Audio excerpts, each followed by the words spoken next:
So you had this. These were the government didn't do anything unlawful. Everything was lawful. But some tribes, because of many factors, some, especially the nomadic tribes, because they are more warlike. For instance, the sedentary part of the population, they have given up war for decades or hundreds of years, like the Four, for instance, who used to be the dominant tribe in that part of the country. That's why it's called Darfur.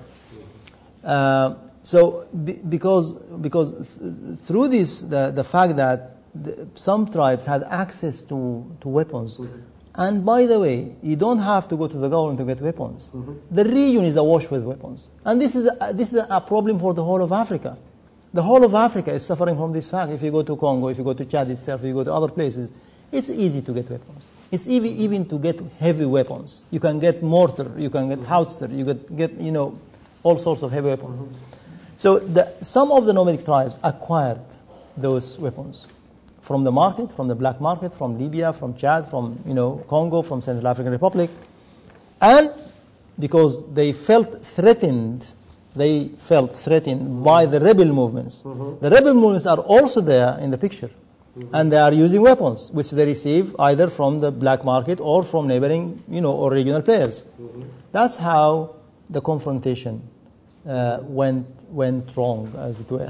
From 2005 onward, the government started to have heavy presence in Darfur in order to, intervene between the warring factions. And this is exactly what the government has been trying to do.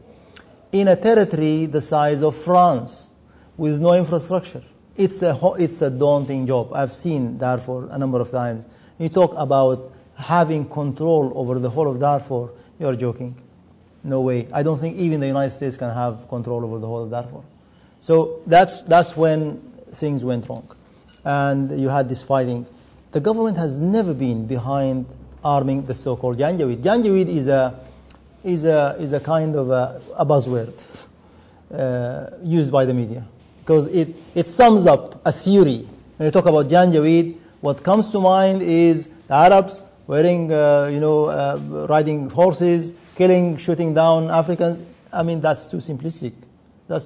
Frankly speaking. The word was there in Darfur prior to this problem. And the Janjaweed, which were bandits, practically the equivalent of the word is bandits, belong to all tribes. They never belong to the Arab tribes, because you also have nomadic tribes within the so-called non-Arab African tribes. The Zaghawa themselves are nomadic tribes. Most of them are actually nomadic tribes. So this is how the word came to existence, and this is how the word came to describe many things, many misconceptions about. The figures about casualties are disputed.